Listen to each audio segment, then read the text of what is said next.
திருட்டு வழிப்பறிவு நடக்காத நாளே இல்லை. தினந்தோறும் நடந்துகிட்டு இருக்குது. அரசு கட்டுப்படுத்த முடியல. திறமையற்ற முதலமைச்சர் இன்றைக்கு நாட்டை ஆண்டு கொண்டிருக்கின்றனால மக்களுக்கு பாதுகாப்பு இல்ல, சிறுமிக்கு பாதுகாப்பு இல்ல, முதியோர்களுக்கு பாதுகாப்பு இல்ல. இன்றைக்கு இந்த அரசு இருக்கின்ற வரை மக்களுக்கு பாதுகாப்பு இல்லாத ஒரு சூழ்நிலை.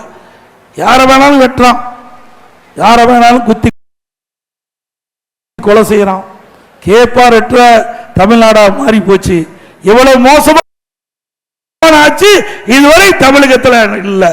அப்படிப்பட்ட மோசமான ஆட்சியை 2026 சட்டமன்ற தேர்தலில் உங்கள் மூலம் அகற்றப்பட வேண்டும். அதற்கு நீங்கள் பிடிச்சிருக்க பட்டம் பகல்ல ஒரு நகரத்தில் இப்படி கொள்ளையடிக்கிறாங்கன்னு சொன்னா இந்த ஆட்சியில் சட்ட ஒழுங்கு எப்படி இருக்குது என்பதை நாம் எண்ணி பார்க்க வேண்டும்.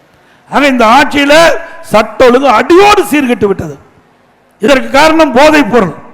எங்க பார்த்தாலும் போதைப் பொருள் விற்பனை தாராளமாக கிடைக்குது. போதைப் பொருள் இல்லாத இடமே இல்லை. இன்றைக்கு பல வடிவத்தில் போதைப் பொருள் வந்துடுது. இப்போ சாக்லேட்லேயே போதைப் பொருள் வந்துட்டு தான். இன்றைக்கு பள்ளியில் இருக்கிற மாணவர்லேருந்து கல்லூரியில் இருக்கிற மாணவர், இளைஞர்கள், பொதுமக்கள் அதிகம் பேர் இந்த போதைக்கு அடிமையாகி சீரழிக்கூட நிலையை பார்க்குறோம். நாங்கள் தூத்துக்குடியில் இன்றைக்கு அங்கே இருக்கிற மக்கள் ஆலோசனை கூட்டம் ஒன்று நடத்தினோம். அதில் தொழிலதிபர்கள் வந்தாங்க, வணிகர் வந்தாங்க, பல அமைப்பை சேர்ந்தெல்லாம் வந்தாங்க. அங்கே நம்முடைய கிறிஸ்துவ ஃபாதர்ஸ் அங்கே வந்தாங்க. அவர்கள் பள்ளி நடத்துகிறாங்க. அப்போ அவர்களே பேசினாங்க, நீங்கள் ஆட்சிக்கு வந்தவுடன் உடனடியாக நடவடிக்கை எடுப்பது இந்த போதைப் பொருள் நடமாட்டத்தை கட்டுப்படுத்துங்க.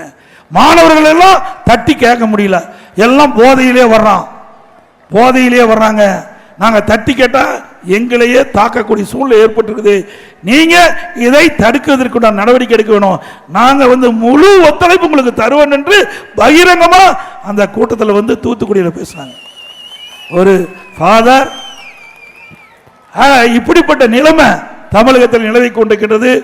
இன்றைக்கு கூட ஒரு இடத்துல நான் போகும்போது அங்க ஒரு விஐபி சொன்னாங்க, இன்றைக்கு தமிழகத்தில் போதைப் பொருள் நிறைஞ்சு போச்சு, நீங்க தான் கட்டுப்படுத்தணும். இந்த மதுரை மாவட்டத்திலும் கிராமத்திலிருந்து நகர வரை போதைப் பொருள் நடமாட்டம் அதிகரித்து விட்டது. இதனால் பொதுமக்கள் கடுமையாக பாதிக்கிறாங்க.